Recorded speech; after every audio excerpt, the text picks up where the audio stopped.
박수가 좀 약간 좀 약한 것 같아요. 하나님께 영광의 박수를 올려드리겠습니다.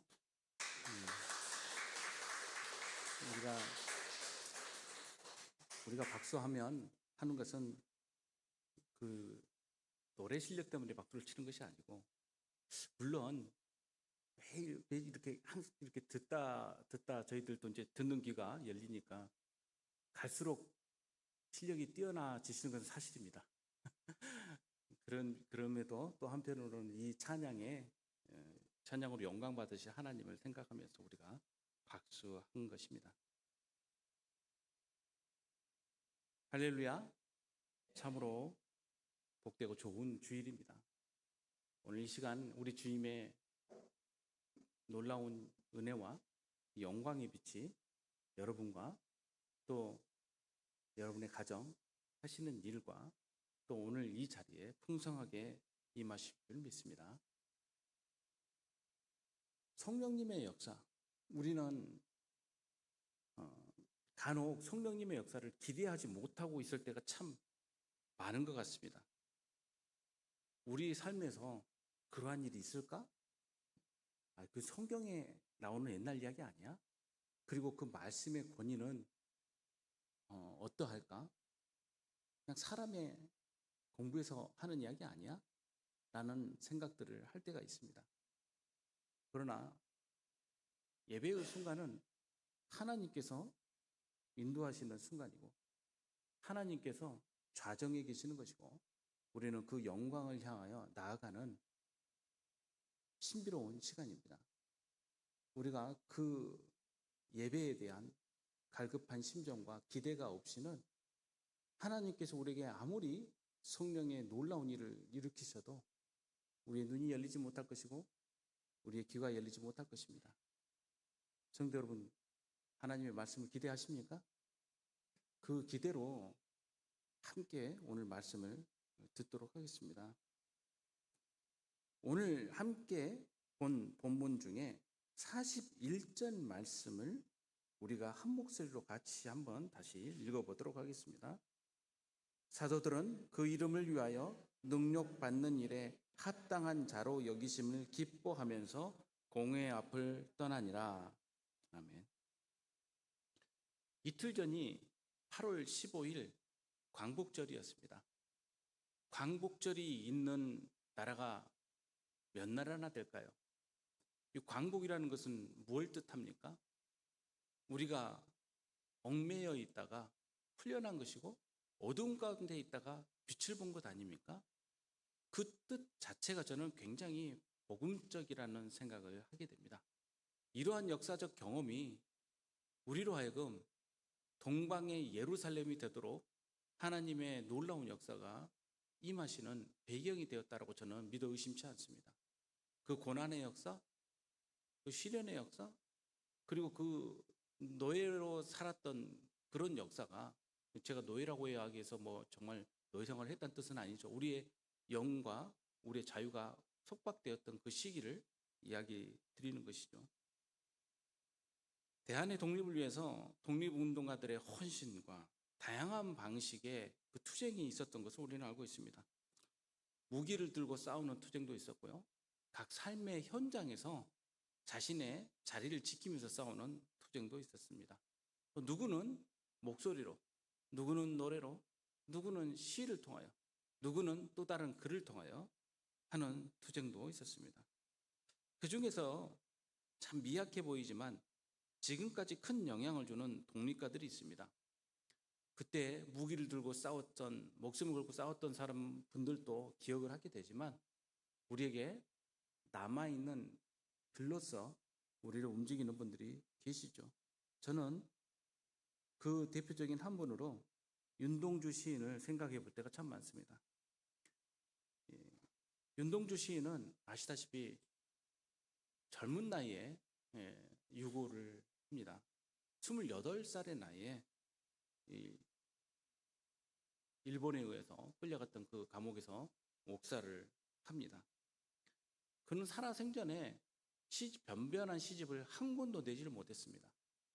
그리고 그가 죽은 다음에 그의 지인들이 그가 남긴 육필 원고를 바탕으로 시집을 내었습니다. 그는 살아생전에 시집을 내고 싶어서 이 원고를 들고 스승을 찾아갔지만 스승이 지금은 때가 너무 어지러운 시대니 지금 내가지고는 안 된다라는 이야기를 듣고 조금 기다리자라는 그 말을 듣고 기다리고 있을 그때 잡혀가서 결국 옥사를 하게 됐죠. 그가 남긴 3권의 육필 원고가 있는데 그것을 스승님과 지인에게 각각 나누어 주었던 것 중에 한 권이 전해져 오면서 그 중에 시 60여 편의 시가 실려서 나온 시집이 하늘과 바람과 별과 시라고 이름 붙어진 시집입니다. 본래 이 윤동주 시인이 자신이 내고 싶었던 시집의 책 제목이기도 했지만 애당초의 시집의 제목은 병운이었답니다. 워낙 세상에 환자가 많으니 병운이라고 시집을 지었다고 합니다. 그러다가 이 시집의 제목을 하늘과 바람과 별과 시 이렇게 해두었습니다. 그 많은 시 중에 사람들에게 지금까지 사랑받는 시들이 참 많죠. 저도 굉장히 좋아하는 시가 있습니다. 대표적인 시가 생각이 나시죠? 서시라고들 다들 생각하시는 그 시. 그것은 저도 좋아합니다만 그보다 또 제 마음에 이렇게 남아있는 시가 있습니다. 그 시는 윤동주 시인이 1941년도에 5월에 쓴 시인데 십자가라는 시입니다. 제가 한번 십자가 그 시를 읽어드리겠습니다. 쫓아오던 햇빛인데 지금 교회당 꼭대기 십자가에 걸렸습니다. 첨탑이 저렇게도 높은데 어떻게 올라갈 수 있을까요? 종소리도 들려오지 않는데 휘파람이나 불며 서성거리다가 괴로웠던 사나이 행복한 예수 그리스도에게처럼 십자가가 허락된다면 모가지를 들이우고 꽃처럼 피어나는 피를 어두워가는 하늘 밑에 조용히 흘리겠습니다. 윤동주 시인은 천성이 굉장히 유하고 말수가 적었지만 사람들에게 굉장히 친절했다고 알려지고 있습니다. 가지고 있는 것을 뭘 달라고 하면 거절한 적이 없었대요. 옷이면 옷, 가지고 있는 뭐 책이면 책, 하다못해 뭐 시계라도 친구들이 그거라도 좀 달라고 할지면 그렇게 망설임 없이 내어주는 사람이 그 윤동주라고 그렇게 알려져 있습니다. 이렇게 누구에게 저항할 줄 모르고 그렇게 부드러웠던 그 사람은 십자가라는 시를 통해서 그가 가지고 있는 마음속에 뜨거운 그 열정을 표현을 합니다. 십자가에 달리신 예수님을 한편으로는 괴로웠던 사나이라고 그리고 또 한편으로는 행복했던 분이라고 그렇게 묘사를 하고 있습니다. 십자가, 괴로움과 행복의 의미가 함께 부여되어 있는 그 낱말이 십자가라는 생각을 저는 해보게 됩니다. 사실 이 시는 제가 지금보다도 더 젊었을 때에 지금도 젊지만요 노래로 많이 불렀던 시입니다. 이 시를 노래로 부르면서 저도 용기를 내지 못하고 마치 교회당 주변에서 휘파람이나 불며 서성거렸던 그리고 그 용기를 가지지 못했던 제 자신을 탓했던 그 시대를 생각하기도 합니다. 오늘 본문에서 사도들 또한 한편으로는 윤동주 시인처럼 십자가 주변에서 서성거렸지만 이제는 그 때를 따라서 그 마음에 있는 성령의 임재하심을 따라서 그들은 복음을 위하여 대범하게 나서는 모습이 나오게 됩니다. 그리고 오늘 본문에서 역시 괴로움과 기뻐함이라는 두 단어가 서로 함께 나오고 있습니다. 오늘 방금 전에 읽었던 이 41절 그 구절이 이를 표현하고 있지 않습니까? 사도들은 그 이름을 위하여 능력받는 일에 합당한 자로 여기심을 기뻐하면서 공의 앞을 떠났다라고 나옵니다. 능력받는 일이 무엇입니까? 그것은 고통스러운 일이고 또 우리들이 나서기가 주저주저해지는 그 무시무시한 일 아닙니까? 능력받는 일, 그들의 이름이 경멸스럽게 여겨짐을 당하고 그리고 또 모든 사람들 앞에서 창피를 당하고 또 모든 사람들 앞에서 곤욕을 치르고 이러한 일에 대하여 오히려 합당한 자로 여기심을 받았다라는 것은 이것을 가장 가치 있는 일로 여겼다라는 그 원어가 뜻을 표현하고 있습니다. 그래서 기뻐하다라는 것은 행복하다는 헬라어 단어를 쓰고 있습니다. 이것을 행복하게 여겼다는 것이에요. 어떻게 이렇게 할 수 있겠습니까? 어떻게 복음이 우리에게 한편으로는 고통스럽고 한편으로는 행복한 일이 될 수 있겠습니까? 윤동주는 십자가를 통해서 복음의 의미를 일제시대 때 무기력하기만 했던 자신에게 투영하고 있었습니다. 그러한 그의 죽음이 결국 오늘날 이렇게 자유롭고 또 힘이 있고 또 자랑스러운 그런 이 대한민국으로 성장시키지 않았나라는 생각을 해봅니다. 오늘 본문에 대제사장과 그와 함께 있는 사람들, 그들의 일면이 등장하는데 사두개인과 그 함께 있는 당파라고 나옵니다. 이 사람들은 제가 몇 차례에 걸쳐서 소개시켜 드렸지만 권력의 핵심층이고 당시 유다를 다스리는 이 지도자들이라 할 수 있겠습니다. 이 사람들 마음에 시기가 가득하여 사도들을 잡아다가 옥에 가두었다라고 나옵니다. 여기에 시기가 가득하다라고 번역된 이 젤로스라는 헬라어 단어는 오늘날도 영어에 비슷한 의무로 연결되어서 시기로 우리에게는 번역이 되고 있죠. 그러나 이 안에 열심이란 뜻이 함께 담겨 있습니다. 여러분, 우리들을 하여금 가장 열심을 내게 하는 감정의 요소 중에 저는 시기와 질투만한 게 없다라고 생각을 합니다. 다른 무엇보다도 시기, 질투는 우리로 하여금 얼마나 열심으로 우리를 이끌어낸지 모릅니다. 어쩔 때는 혼동스러울 때가 있어요. 이것이 과연 본래적으로 내가 가치 있게 추구했던 그런 내용인지 아니면 이것이 내가 속는 것인지 헷갈릴 때가 참 많습니다. 이 시기 안에는 열정, 열심이 있고 분노라는 뜻도 함께 담겨 있습니다. 그런데 이 대제사장과 사두개파 사람들이 가지고 있었던 그 마음은 어떤 마음이었을까요? 어떤 열정이었을까요? 분노였을까요? 아니면 질투였을까요? 그들이 봤을 때 사도들이 성전 안에서 많은 사람 앞에서 하나님의 말씀을 전하고 그 많은 사람들이 그 말씀을 듣고 동요하고 하나님께로 돌아오는 모습을 볼 때 그들의 마음에 어떤 생각이 들었을까요? 야, 하나님의 성전을 이렇게 너희들이 혼란스럽게 만들어? 라는 그 마음이 들면서 분노와 또 하나님에 대한 열심히로 열정이 생겼을까요? 아니면 한편으로 그들의 행동과 결과에 대한 시기심이 들었을까요? 저는 시기심이 맞다라고 생각을 합니다. 어떻게 포장을 하든 그 안에는 시기심이 담겨 있습니다. 마가복음에서 보면 그 상태를 시기심으로 표현하고 있습니다. 예수님을 빌라도에게 넘겨줄 때도 시기하여 넘겨주었다라고 표현하고 있습니다. 그렇게 하여서 사도들을 잡아다가 옥에 가두었는데 그 가두었던 그 일의 원인들은 바로 그 앞절에서 소개를 하고 있습니다. 12절에서 16절에 보면 그런 내용이 나오지 않습니까? 사도들의 손을 통하여 민간에 표적과 기사가 많이 일어나며 믿는 사람이 다 마음을 같이하여 솔로몬 행각에 모이고 나머지는 감히 그들과 상종하는 사람이 없으나 백성이 칭송하더라. 믿고 주께로 나오는 자가 더 많으니 남녀의 큰 무리더라.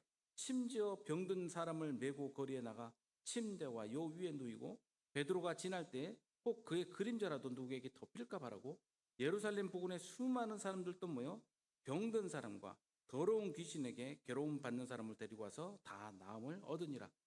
이 말씀 뒤에 나오는 것이 시기가 가득하여 라는 구절입니다. 자신들에게 없는 역사가 사도들을 통하여 일어나고 있는 것입니다. 그들은 지배계층이었고 그 당시 유다를 구성하고 있는 법적 질서를 운영하고 있는 사람들이었어요. 그러하였기 때문에 대중에게서 어떤 심리적 변화가 일어나는 것에 굉장히 민감할 수밖에 없습니다. 정치인들이 그렇지 않습니까? 이른바 그 지지율이라는 게 굉장히 중요하죠. 1, 2%만 내려가도 호들갑을 떱니다. 상황은 변한 게 없는데 그 숫자 하나를 올리기 위해서 수단과 방법을 가리지 않죠. 이들도 마찬가지로 당시의 유력한 정치 권력자들로서 역시 이러한 시기심으로 사도들을 붙들어 매어 가두었던 것입니다. 똑같은 자리에 있었는데 누군가는 그 현장을 보고 믿고 하나님께로 나아갔던 것이고 누군가는 시기와 질투 아래 눈이 멀어서 대적하였던 것입니다. 성도 여러분, 예배의 자리에서 우리는 어떤 마음을 갖습니까? 어떻게 말씀을 들어야 우리는 하나님의 역사를 대면할 수 있습니까? 우리 마음 가운데 있는 한편으로는 의심, 또 한편으로는 하나님의 역사가 오늘날 현장에서 이루어지는 것에 대한 두려움 또한 우리들 가운데 있을 때가 있어요. 그러나 성령의 역사를 믿고 의지하면서 말씀을 들을 때에 우리는 그 역사를 직면할 수 있고 체험할 수 있게 됩니다. 사도들의 손을 통하여 표적과 기사가 많이 일어난 그때 그들은 시기하면서 잡아 가두었습니다. 주의 사자가 그 밤에 나타나서 옥문을 열고 끌어냅니다. 아주 간단하게 써져 있어요. 잡혀서 갇혀있는 사도들에게 하나님의 천사죠. 주의 사자가 나타났다라는 것은 주의 사자가 밤에 옥문을 열고 끌어내어 이르되, 글쎄요, 좀 사회학적으로 읽는 분들은 그렇게 읽더라고요. 이 주의 사자가 그런 진짜 천사가 아니라 사도들을 추정하는 사람들이 나타나서 밤에 이 간수들을 매수를 하고 그 끄집어내서 보내준 것 아니냐, 뭐 이런 식으로 해석하는 사람들도 있어요. 어떤 결과가 일어나도 자신이 믿고자 하고 자신이 생각하고자 하는 합리적인 생각으로 방향을 설정하면 기적은 순식간에 어떤 것이 되냐면 아무렇게나 일어날 수 있는 일이 돼버려요. 잠깐의 시야만 내가 생각하고 합리적으로 받아들일 수 있는 방법이 무엇일까를 고민하는 순간 하나님의 역사가 아니라 그저 주변에서 일어날 수 있는, 우연히 일어날 수 있는 일들로 폄하되게 됩니다. 그런데 이 본문을 보면 한편으로는 놀랍고 한편으로는 재미있는 것이, 제가 재미있다고 표현하는 것은 성전에서 이 감옥에서 풀려난 사도들이 먼저 행했던 것은 집에 들어가서 가족들과 함께 된장찌개를 끓여 먹거나 뚝배기를 끓여 먹거나 이런 것이 아니에요. 감옥에 바로 풀려나면, 특사로 풀려나면 가족들과 함께 식사를 해야겠다라는 생각들을 가진 분들이 적지 않아 있겠지만, 사도들은 풀려나자마자 뭘 하냐면요, 다시 끌려갔던 현장으로 돌아가요.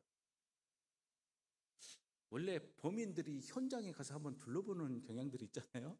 그런 식으로 보는 해석으로 봐서는 안 됩니다. 이건 그게 아니고 가는 이유가 그거죠. 생명의 말씀은 어떻게 하라고요? 다 백성에게 말하라. 이거 하다가 잡혀가지 않았나요? 근데 또 거리로 가라는 거예요. 그러니까는 천사들이 나타나서 풀어진 이유가 이제 해방이다, 수고했다, 집에 가라, 이 뜻이 아니고 다시 가서 고난을 받으라. 여러분, 다시 갈 수 있겠어요? 풀려준 것은 좋은데 다시 거기를 또 가요? 그러면 뭐가 됐어요? 이제는 능욕죄, 모욕죄, 또 내지는 괘씸죄, 이게 같이 쌓여지면 단순히 깜빵에 며칠만 있다 나오는 것이 아니라 이제는 매도 맞아야 되고 자칫 잘못하면 목숨이 위태로운 거 아니에요? 그냥 여기 있을래요. 나 안 나갈래요. 이렇게 깜방 안에 그냥 머물러 있는 것이 더 낫지 않나요? 여러분?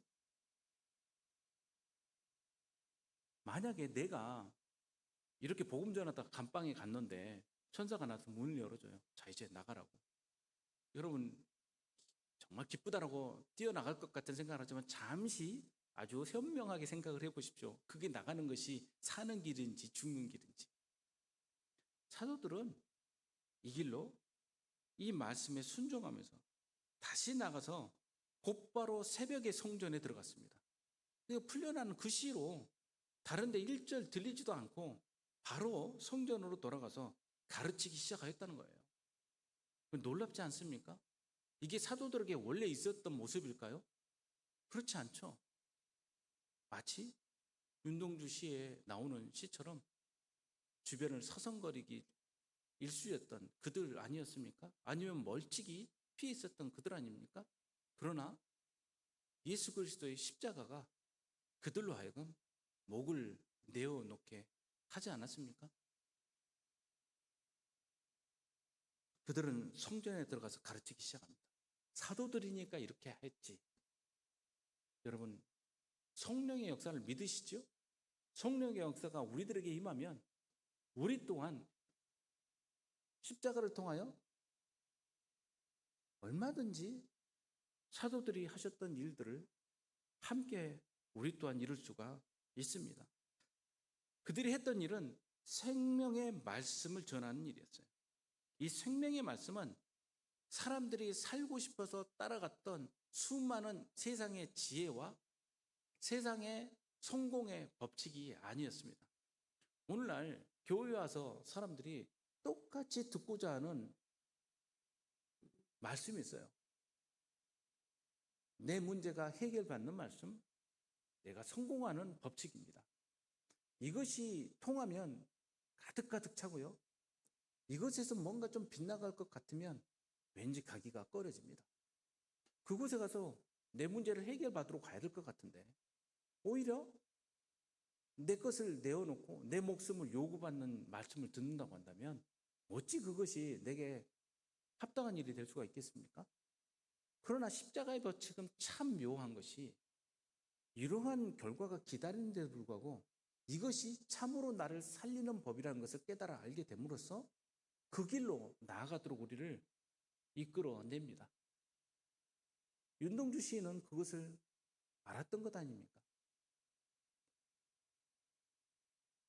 그들이 듣고 새벽에 성전에 들어가서 가르치더니 대제사장들과 그와 함께 있는 사람들이 와서 공회와 이스라엘 족속의 원로들을 다 모은 다음에 재판정을 다 준비해 놓고 옥에 사람을 보내서 이제 끄집어 와라, 재판을 하자라고 했는데 가보니까 어떻습니까?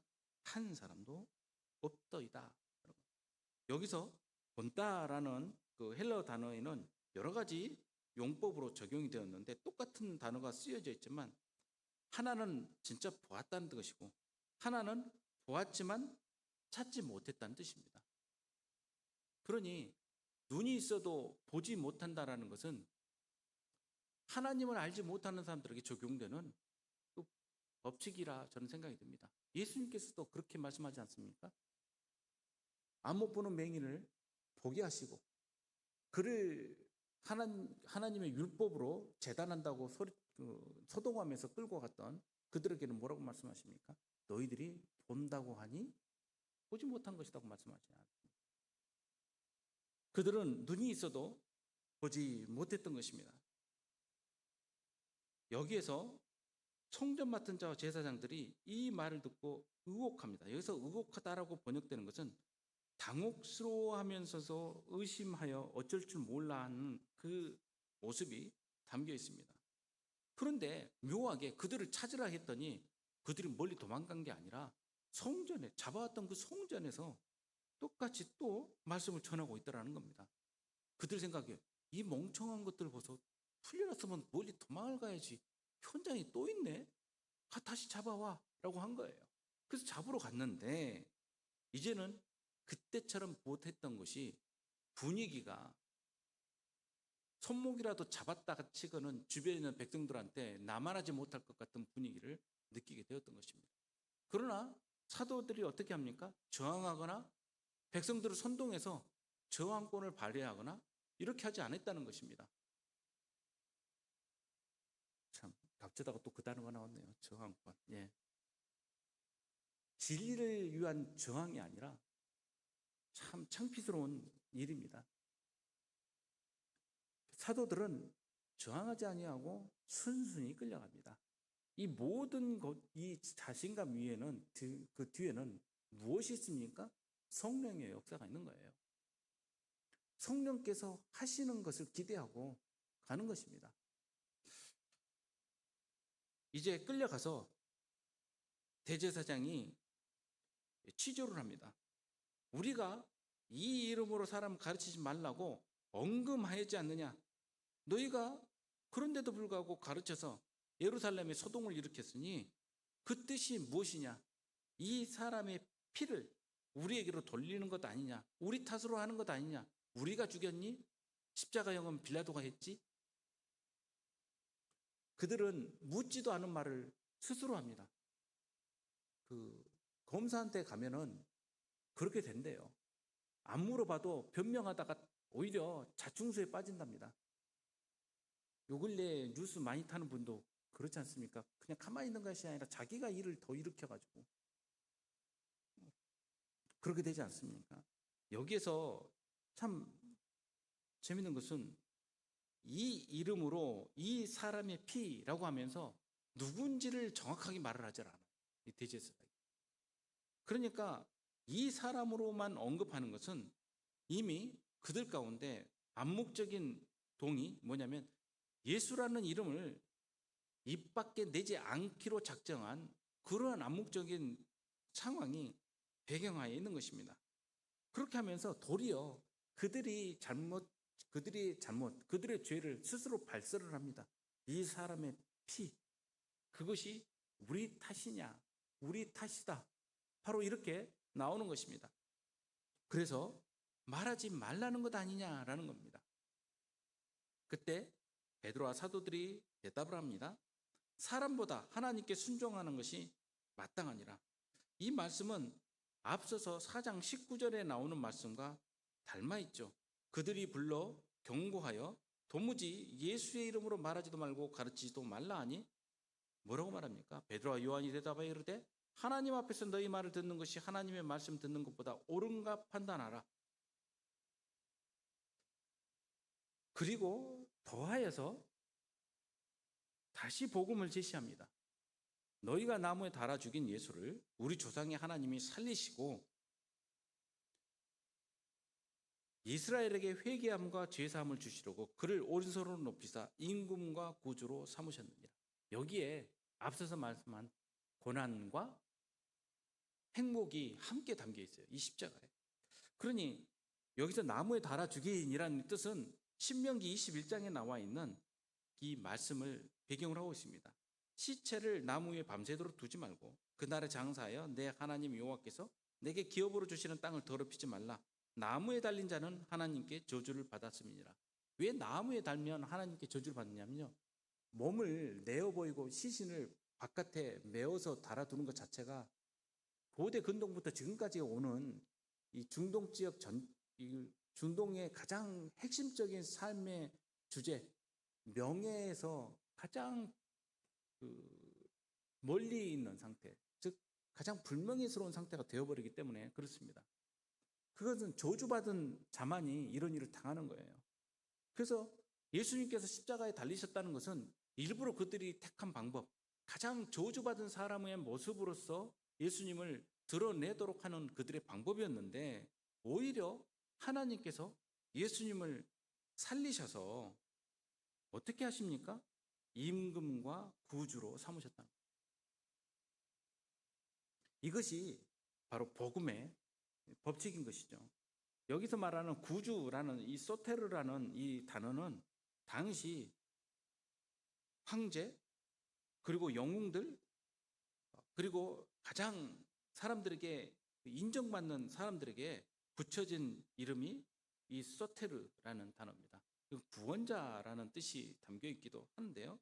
이것은 다양한 맥락에서 쓰여지게 됩니다. 모든 사람들이 주목할 만한 그러한 사람에게 붙여지는 이름이 바로 이 구주, 소테르라는 단어인데, 하나님께서 온 땅에서 가장 높이시는 구주로 예수님을 높이셨죠. 예수님의 부활과 그 승리는 하나님께서 하신 일이고, 이것이 바로 이스라엘에게 회개와 죄사함의 은혜를 설명하고 있는 것입니다. 예수님의 원수들은 예수님을 십자가에 달므로써 최고의 모욕을 주었습니다. 그러나 하나님의 권능은 예수님을 높이어서 예수님에게 최고의 영예를 담겨 주셨죠. 이것이 바로 그 사도들이 고난 가운데서도 기뻐할 수 있었던 가장 큰 이유 아닙니까? 윤동주가 괴로웠던 사람 예수 그리스도를 바라보면서 그를 행복한 사람이라고 또 말했던 이유가 바로 이것 때문 아닙니까?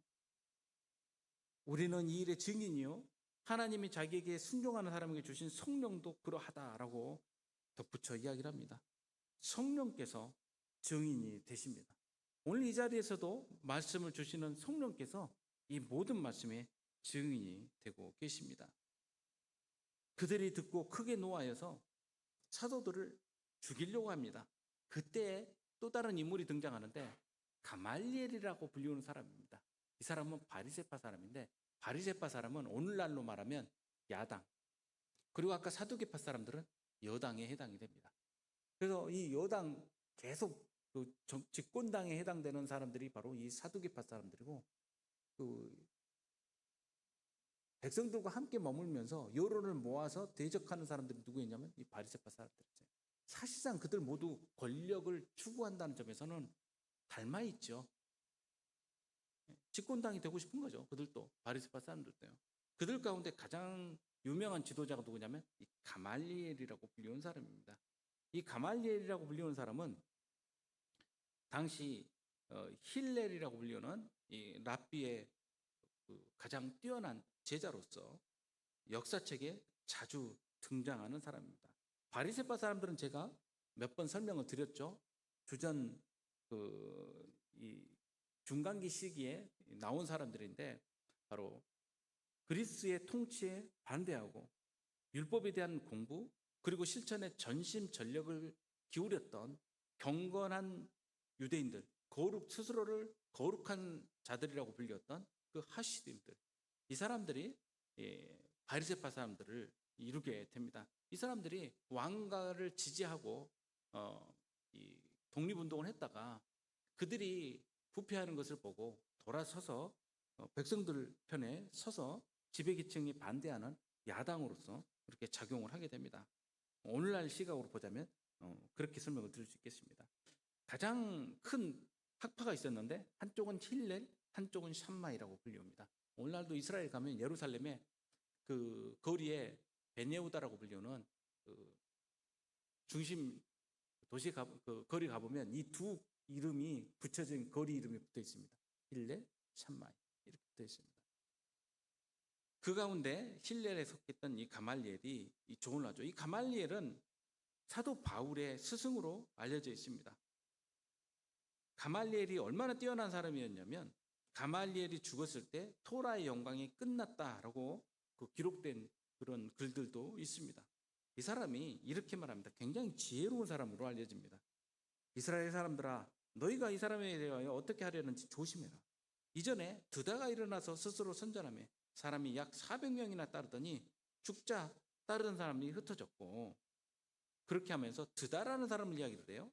그리고 그 후에 갈릴리의 유다가 일어나 백성을 깨어 따르게 하다가 그가 망한 즉 따르던 사람들도 흩어졌다, 이렇게 이야기를 합니다.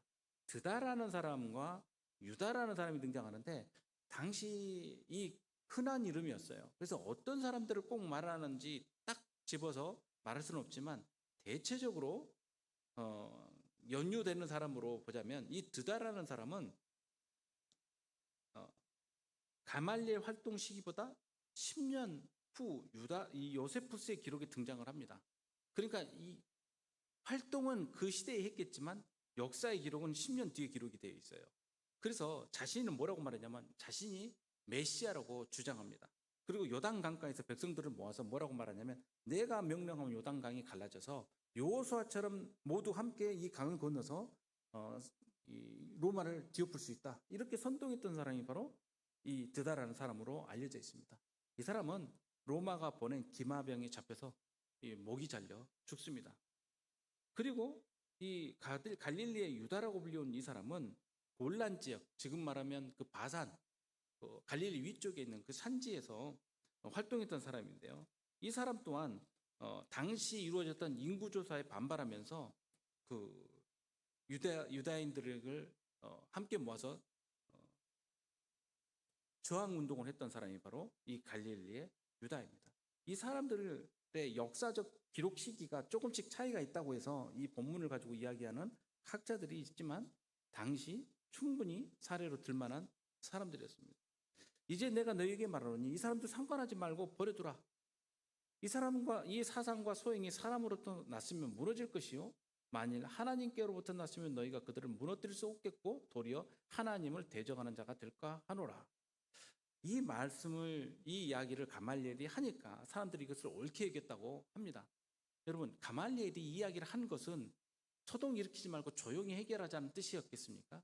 저는 분명히 이 가말리엘 동안 사도들의 이야기를 듣고 그 말씀이 근거가 있고 또 합당하고 또 믿을만하다는 생각을 분명히 가말리엘 동안 했으리라는 생각을 해봅니다. 그렇지 않고서는 이렇게 그들에게 호의적인, 사도들에게 호의적인 이야기를 할 수 있었겠습니까? 가만히 내버려 두자 해서 하나님께서 도우시면 돕는 일이면 흥할 것이고 아니면 망할 것이다. 법칙은 맞는 것 같아도 세상 법칙이 다 그렇지 않잖아요. 하나님 편에 안 서 있는데도 승승장구하는 사람들 얼마나 많습니까? 세상에 보면요. 이 법칙대로 그냥 내버려 두세요. 이단이고 뭐고. 그들도 그렇게 이야기하잖아요. 하나님이 역사하는 일이면 우리들이 부응할 것이고 아니면은 스스로 소멸할 것이다. 이게 다 눈 가리는 일입니다. 아닌 것은 아닌 것이죠. 그러나 가말리엘은 이 말로써 당시 서동하였던 이 자리를 순식간에 제압을 시킵니다. 그들이 옳게 여겼습니다. 이 이야기를 사도들을 불러서 책찍질하 해서 예수의 이름으로 말하는 것을 금하고 놓았습니다. 사실 그 시대의 분위기는 오늘날하고 많이 달라요.